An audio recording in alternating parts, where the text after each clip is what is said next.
Hello and welcome to NPS Now, your source for news and information about Norfolk Public Schools. I'm your host, Karen Tanner, and with me today is Shelley Lewis. She is our school health nurse supervisor with Norfolk Public Schools, and we're here to celebrate National Nurses Week, and on Wednesday we're going to recognize School Nurse Day. So welcome to NPS Now. Thank you so much for having me. I'm glad to have you on the show, and we want to learn a little bit more about you as a school health supervisor. So tell me a little bit about your background, where you went to school. Okay.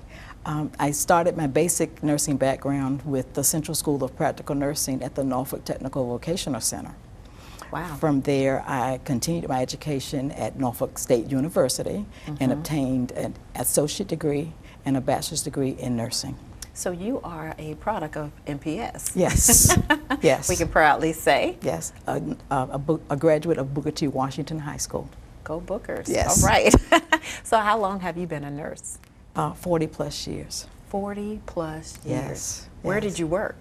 My basic nursing started at the then Norfolk General Hospital, now Centera Norfolk General.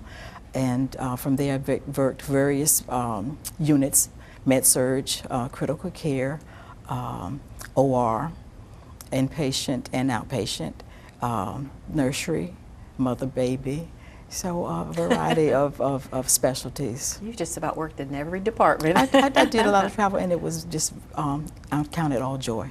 Now, have you ever been a school nurse before? And when I came to the health department, which was in maybe approximately about 8 years ago, and I worked for a school as a school nurse for 8 years before taking the position of So as being a supervisor. school health supervisor, what do you do exactly? Well, we start off with monitoring immunizations. We have the total responsibility of keeping track of nurses' licensure, their certifications, making sure that they utilize the Virginia School Health Guidelines in their practice. It's just a whole slew of things, because I'm here to ask you, what do our school nurses do on a daily basis? But you're supervising all of that, so what do our nurses do every day? Good question. Initially, we pass meds, we do triage, we make phone calls to parents for follow-up. Our children come with a vast array of medical conditions. Some of them require tube feedings, trach care, catheterizations. We have children with anaphylaxis, so we may have to administer epinephrine, and of course that would warrant a call out to 911, and that child is usually transported. The nurses, in addition to those things, of course, we are in constant contact with physicians' offices. Our children are diabetic, so they have diabetic care needs that we need to address, seizure disorders. So just a array of different medical chronic conditions that our nurses handle on a daily basis. Yes, yes. And so does the level of care change on the elementary and the secondary level, or is it the same? No. Unfortunately, we have babies, kindergartners with issues with diabetes. And so that level of care, of course, because of the age of the child, the medication dosage and stuff may vary, but the care that they need would be the same as for the child in a high school or middle school. Just listening to that, I just want to say thank you for all the work that you all do in the schools. The nurses. So tell me, do we have a school nurse in every school? We have a school nurse in every school. And on occasion, when a nurse is out, we do have to send a nurse from one school with lesser care to the school to cover the school with a more acute care situation. Wow. Can all of this be going on in just one level or one day for a nurse from what you just shared? Yes. On any given day, we may have a nurse that is out for maybe a personal reason or something medical, and we will have a nurse to leave the school that has lesser care. And when I say lesser care, that means they don't have any tube feedings, any children with chronic conditions. and that nurse would be asked to go and cover at the school that has those kinds of chronic conditions at their school. So who are our nurses, and what's the background that they have in order to do this work? Our nurses, they're wonderful, and we have nurses from all backgrounds of the medical profession. They come from acute care, which is hospital settings. We have some that have come from home health. A lot of the nurses have done other school nursing. Some of them, we have a couple who came from other school nurses, but the majority of them have come from acute care backgrounds, and they have experience in pediatrics, ICU, critical care, just a vast mental health, which is yes, we have mental health background nurses, and many of them have also advanced degrees. We do have some nurses with advanced degrees. Right. So what was your experience like as being a school nurse? Very challenging, but very rewarding. The children are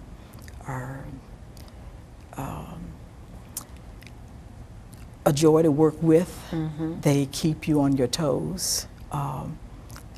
They have great needs, and look for the nurses, I guess, to give them the adequate care, the nurturing that they need to cover their conditions. Some of them just like to come by to say hi, you know, and just hi nurse, you know, and have a wonderful attitude and disposition. What are some of our nurses doing when they're not necessarily assisting the students? They are entering immunizations into Synergy. They are following up phone calls with parents, maybe physicians' offices. They are entering their Medicare billing into the Asilify system for reimbursement of a vast array of other activities. Do some of them teach in our schools? And teaching. Oh, wow. Yes, healthcare topics, hypertension, seizures, disorders, anaphylaxis. A lot of our teachers come and want to have blood pressure checks. They're newly diagnosed diabetics. They need to have their education piece of that. So the nurses do teach education topics to students as well as faculty and staff. And that's important to keep a happy and healthy staff and students. Indeed. And support to parents when they send their students to school with these pre-existing conditions, knowing that there's qualified staff there to support their students. Highly qualified staff to take care of their needs. So what's one thing you want to share with our audience about our school health service nurses? Just to know that they are highly skilled and qualified, and they have a big heart. Take care of the students, faculty, and staff. We could not do, the teachers probably rely a lot heavily on what the nurses' judgment, assessment skills, basic knowledge of chronic conditions with what the students need to do as if they need to go home or to return to class. Just want folk to know that the nurse really has good judgment, assessment, and she's going to do the very best she can for the students and keeping everybody healthy and well. And we appreciate them. We truly do. And thank you for coming on the show to represent all of our nurses here in Norfolk Public Schools for National Nurses Week, as we recognize them on Wednesday, May 10th, as National School Nurse Day. That is correct. Thank you again, Ms. Lewis, for your service here with us in Norfolk Schools. Thank you for having me. And we want you to stay tuned for more NPS Now.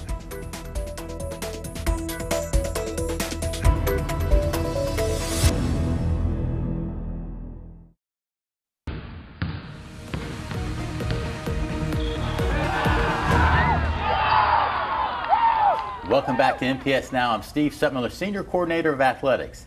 Today we have two special guests in the studio. We have Alexis Rogers from Booker T. Washington High School head track coach. Welcome. Thank you. And she has brought Kevin Towns, football player, student athlete from Booker T. Washington High School. Welcome. Thank you. All right, we have you both here to talk about something that you participated in recently, the Ken Tilley Student Leadership Conference. That's correct.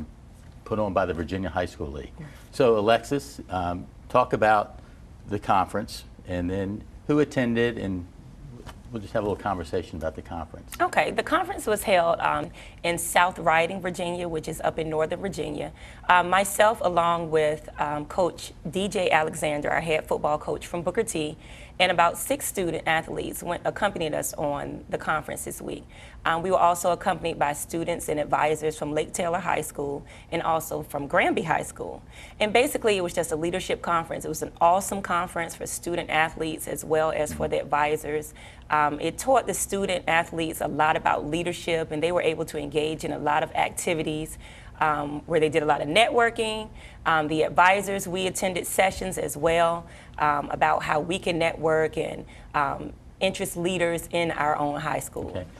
Coach, you know, the Virginia High School League Conference, every conference has had a theme behind it. So what was the theme behind the 2017 conference? The theme of this year's conference was undefined possibilities.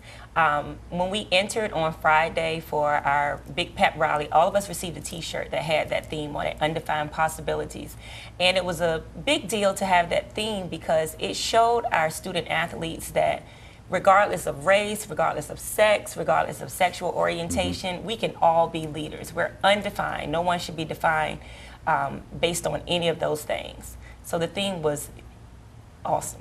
This is this is an annual state conference. That is correct. And we've had students attend before, but we really made a conscious effort to send a number of students and coaches because we think leadership is so important. So, Kevin, when they asked you to attend, what were your initial thoughts? My initial thoughts when they asked me to attend was like they're trying to make me better as a leader so I can help my team and the school environment. Okay, very good. All right, so Coach, let's talk about some of the activities that the students were engaged in, and then also some of what the coaches were engaged in. Okay, well, we got there on Friday. We registered, which was very exciting.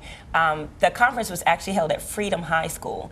So there were students, and there was a big pep rally as we entered. We had school banners. We went into the gymnasium where we had our first activity, which was a keynote speaker. So the students really enjoyed that. He gave a lot of tips on how athletes can actually be leaders in the school. We had a bonfire that night. There was a dance where the students attended. While they were attending the dance, the advisors were actually in mini sessions, just having a meet and greet and just having other breakout sessions about what takes place as far as leadership goes in our own schools. Okay. It was very exciting. All right, so very exciting. Sounds like it was kicked off in a very spirited way. It was indeed. So Kevin, what did you like about the conference? What I liked about the conference, I liked the dance, and not only that, the breakout sessions, because I had a chance to meet new people and learn new things that I didn't learn in Norfolk. Okay. So what were some of the breakout sessions that students attended? Well, one that I attended, it was like a meditation breakout session of a way to relieve stress and calm your team down, like before a game or event. You could just it was certain apps and ways you can meditate so you won't be nauseous or nervous before any event. Okay. And it just calm you down. All right. Do you think you can utilize that to help? Yes, I think I can. Like before, say if it's like a big game, like first game of the season, I could just bring the team together so we can meditate before the game. So like the freshmen won't be nervous, or if it's their first time playing varsity, they won't be nervous. They can just feel regular and relaxed. Okay. Coach, what other breakout sessions did students attend? There were sessions on health and wellness. There was a session on technology. As Kevin mentioned, there was a session on how to relieve stress, because we know that our students deal with a lot of stress. And when there are leaders, that is added stress on top of what they're already dealing with. So that was an awesome session that Kevin and some of the other students did attend. Once again, there were sessions on nutrition. There were sessions about how to network with other students from different districts. So it was very exciting. Okay. Very exciting. All right, so sounds like a number of interesting sessions. So from a coach's perspective, how can we begin, or how can you begin to implement these programs to the student athletes? Well, I tell our student athletes all the time, I say we're all leaders. In some form or fashion, we're all leaders. Some of us are born leaders. Some of us just need an extra little push. I think the conference was that extra little push that some of our student athletes needed in order to take everything that they learned at the conference back to their sport, or to just individuals in their classrooms, or either just amongst themselves as friends. I tell them all the time that it's very important to lead, not to follow their consequences, regardless of what you do. But as a positive leader, and based on some of the things they learned at the conference, just coming back and going forward, they're able to implement some of those things amongst their friends. Okay. All right. We're going to have to ask you that question. From a student's, athlete's perspective, you know, you mentioned the meditation, you can get your team together, but how can you influence your fellow student athletes? I believe I can influence my fellow student athletes basically just like I learned, because when I was a freshman, I always looked up to the older guys and seeing how they led by example. So I'll just continue and taking the things that I learned when we was in the leadership camp to try to help the younger guys see a way to be a leader when it's my time to go. Okay. So, you know, when we attend conferences, we always say, hey, what's one thing I came away from this? And what's one thing that you came away with from this conference? One thing I came away with from the conference is, in order to be a great leader, you have to learn how to follow first, because every leader at one point was a follower, learning from somebody that was in charge of them or on top of them. So that's just one thing that I learned and just kept in mind. All right, very good. Coach, all right, so what are our next steps to really get this, to take some of the things that we've learned and see it implemented? I think our next Not step, only in the school, but in the community as well. Yeah, I think our next steps, we actually really do need to find more leadership opportunities for our students to engage in. Sometimes they feel that they can just be a leader on the field, but they also need to realize that they can be a leader in the school. They can be a leader in their community. If something's going wrong, if there's some issues in the community, someone has to be that one person to just step up and just say, hey, this is not right. So just more leadership opportunities for our students to engage in, workshops, just leading by example. I think those are some good ways that we can continue. All right, is this something that we could possibly, at our individual schools, take some of these workshops and let our coaches lead our student athletes, and even just the students in the building, to enhance the atmosphere? There's no doubt in my mind that it wouldn't work. I think that's something that's needed. I think that's something that's definitely needed. Okay. Well, this was a great first step, because this Indeed. is, you know, one thing that the principals, when we were at the Virginia High School League meeting, said, hey, we want to get our students involved in this. And yet, we've had students there before, but we haven't had this many represent Norfolk Public Schools, and we want to continue to do this, because this, like I said, is an annual conference. So I think it was an awesome idea. Okay. It was an Well, awesome idea. one, I want to thank you for going. Thank you. And then Kevin, going up as a student athlete, a little bit different than going to a football camp. So I'm glad you were able to participate in that. And again, I hope you can take some of the things that you learned and implement those in your school and in your life. Okay? Thank you. So thank you. Thank you so much. More NPS Now after this.